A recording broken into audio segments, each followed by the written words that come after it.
let me talk about Mother's Day for you. It says Mother's Day in Baltimore. How you feel about that? Not bad. Well, it's not something that is celebrated where you're from.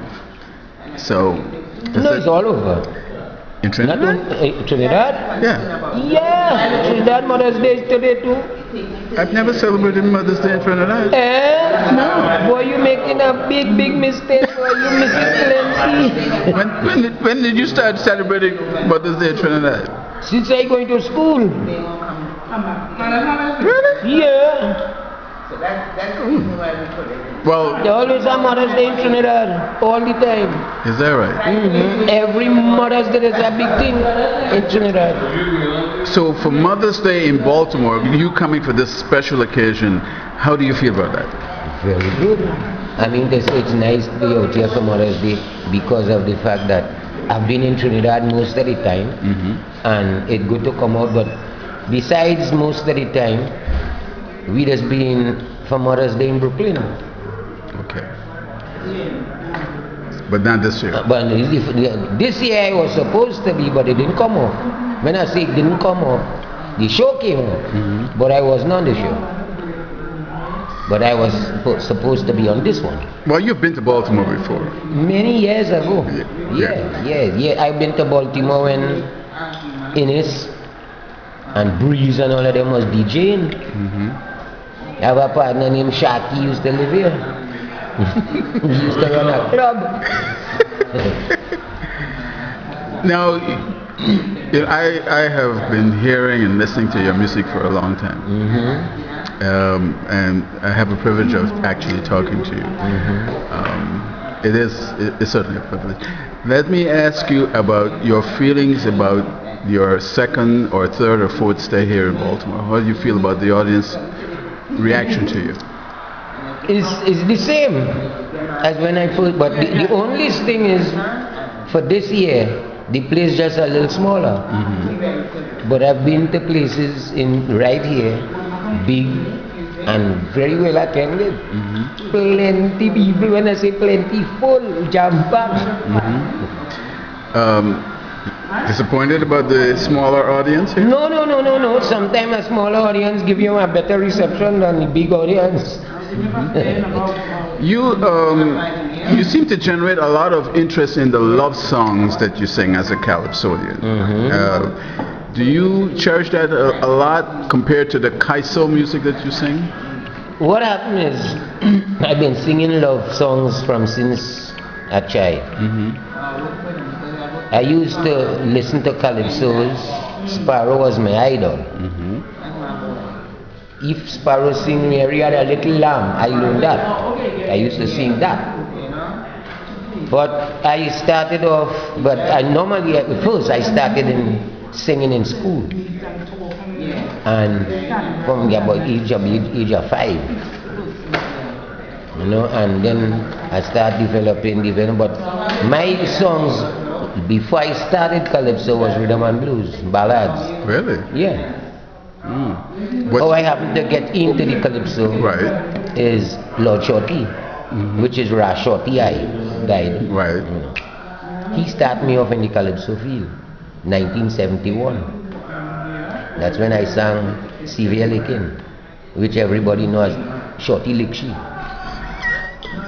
You ever hear that one? No. You see? Shorty Lickshi. Severe Licking is the real name, but everybody knows it as Shorty Lickshi. Right. That was my first year in Calypso. And I used to sing with all the top guns, Sparrow, Melody, and all them big fellas. I started singing in 71 in Sparrow's tent. I stayed off for 13 years. And I started back in 1984 in the Kitchener's Review tent. And from Kitchen, when I started in 84, I still singing in Kitchener tent up to now. God rest his soul. You have a very melodious voice. Not necessarily, as I see it, as a Calypsonian's voice. Have you ever thought of doing ballads? Like what I did just now? Yeah, I always loved doing ballads. That is why I do the medley. Because that's where I started from.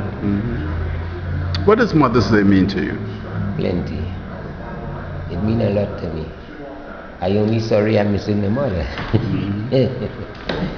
What? I have all the mothers around me. So once I singing for the mothers on Mother's Day, that's my biggest joy. I love it.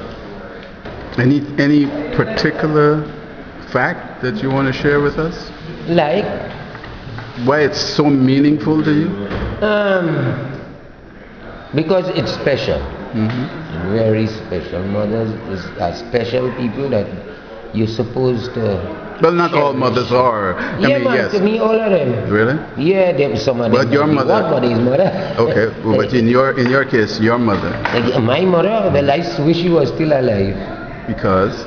I might not be singing Calypso, but I might be singing in church. I'd be the pastor in the church. Because I grew up in a Baptist church. My mother was the mother of the church. My father was the pastor of the church. Okay. And they had their own church. So I grew up in that. When I started singing Calypso, I used to have to throw my clothes through a window and run outside and get it downstairs and go to singing. Wow. I couldn't even whistle in my mother's house. As a young fella, you couldn't whistle. So you really can't say whether it was good or bad that No, I can't really say good or bad about Mother's Day. I love Mother's Day, period. I love performing for the mothers. When the first time my mother ever heard me sing, I put on a stage to sit down. And listen to me. How did you come to be called the Byron? The name was given to me from Shorty, which is Lord Shorty. When he started off, he said, boy, why you do sing Calypso? I said, boy, me like Calypso too much. Because in my mother's house, you couldn't whistle that, you couldn't sing that. I see I in church, and an excursion passing in a bus. I run out the church and start to whine while you rode it. And I fly back in the church after the bus gone. You know. So I had it in my thing that church, you know. But after Shorty came and he said, boy, if you want to make money, them ballads and slow tune you're singing, that is for American people. He said, you can't get a show in America to sing and go and say you're singing ballads, because they won't take you on. If you want to make it big, sing Calypso. I say, okay, write to and give me, I go sing it. So he wrote Shorty feeling it. Shorty lick she rather. And this flip side was too late. So the name Byron, how did that come? Shorty, when he talked about the Calypso, I said, so Shorty, what name will you give me to sing? He said, give me tomorrow. He come back the next day, he say, we'll call you the Baron. He say, and why I say the Baron? He say, because the Baron is a lord. He's a big man. So take that. What are we going to hear from you as the years go by? What? You're now the really and truly the Baron of Calypso music. So what's in the bag for you? Everything. Yeah, I ain't missing nothing. Okay.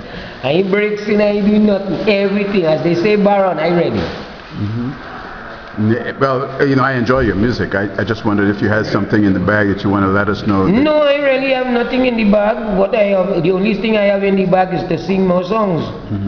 You know. You write your own, right? No, I have composers. I had my first composer was Shorty. And he wrote the first 2 songs. And then I started off with a fellow they call Winsford Devines, better known as the Joker.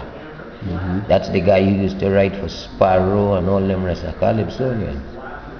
So but you don't get into a lot of political situations. Nah. Most Calypsonians do. Nah. Originally. Not me. Why? Politics? I don't like politics. You don't? Afraid politics. I have a song named Afraid Politics. Yeah, I'm not getting into the government. Let the government do what they want. If PNM call me to do a show, I go. If UNC call me to do a show, I'm going too. Same speed. Any party at all, call me, I go in. There are Calypsonians that doing political songs, and they could only sing for the political party that they're singing about. Right. Not me, I sing for every party. Reason? Because I'm afraid politics.